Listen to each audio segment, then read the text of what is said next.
ख़बरुनि जे अपडेट जे सिलसिले खे अॻिते वधाईंदे नवंदरो मां अव्हांखे ख़बर ॾींदा हलूं। साहिल अब्बास सोलंकी जी रिपोर्ट मुताबिक़ नवंदरो लॻी ॻोठ माहोटा में मौजूदु PPSI हेल्थ सेंटर ते डिस्ट्रिक्ट ऑफिसर सनाउल्लाह मंगीअ जी विज़िट। माहोटा हेल्थ सेंटर ते डिस्ट्रिक्ट मैनेजर सनाउल्लाह मंगी ऐं M&E इश्तियाक अहमद खोड़ो जी विज़िट कई। विज़िट दौरान हेल्थ सेंटर ते EPI vaccination point, OPD dispensary, medical store, labour room, laboratory जी विज़िट कई वई।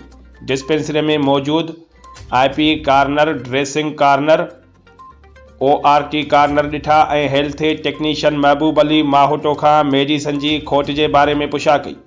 मेडिकल स्टोर में मेडिसन, ट्रेसर ड्रग ऐं IMNC corner, expiry medicine, chart, malaria drug check कया ऐं स्टोर कीपर ज़मीर हुसैन चाचड़ खे मेडिकल स्टोर जे बारे में वधीक हिदायतूं पिणु कयूं। उन दौरान लेबॉरेटरी जी बि विज़िट कई वई।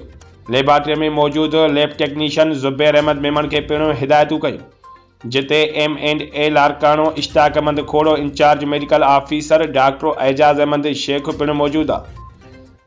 फीमेल साइड ॾांहुं बि विज़िट कंदे डिस्ट्रिक्ट मैनेजर सनाउल्लाह मंगी डिलीवरीअ जो रिकॉर्ड, KMC जा रजिस्टर चेक कया ऐं फैमिली प्लानिंग जे बारे में मिडवाइफ सुमेरा शेख ऐं सायरा जमालीअ खां जांच कई ऐं डिलीवरियुनि जे बारे में ब्रीफ कयो। विज़िट दौरान लेबर रूम बि चेक कयो वियो ऐं एम्बुलेंस सर्विस पिणु ॾिठी वई। PPSI हेल्थ सेंटर माहोटा ते मौजूदु एम्बुलेंस में इमरजेंसी किट, इमरजेंसी मेडिसन ऐं ऑक्सीजन सिलेंडर पिणु चेक कया विया ऐं ड्राइवर इक़बाल माहोटो खे बि हिदायतूं कयूं वयूं।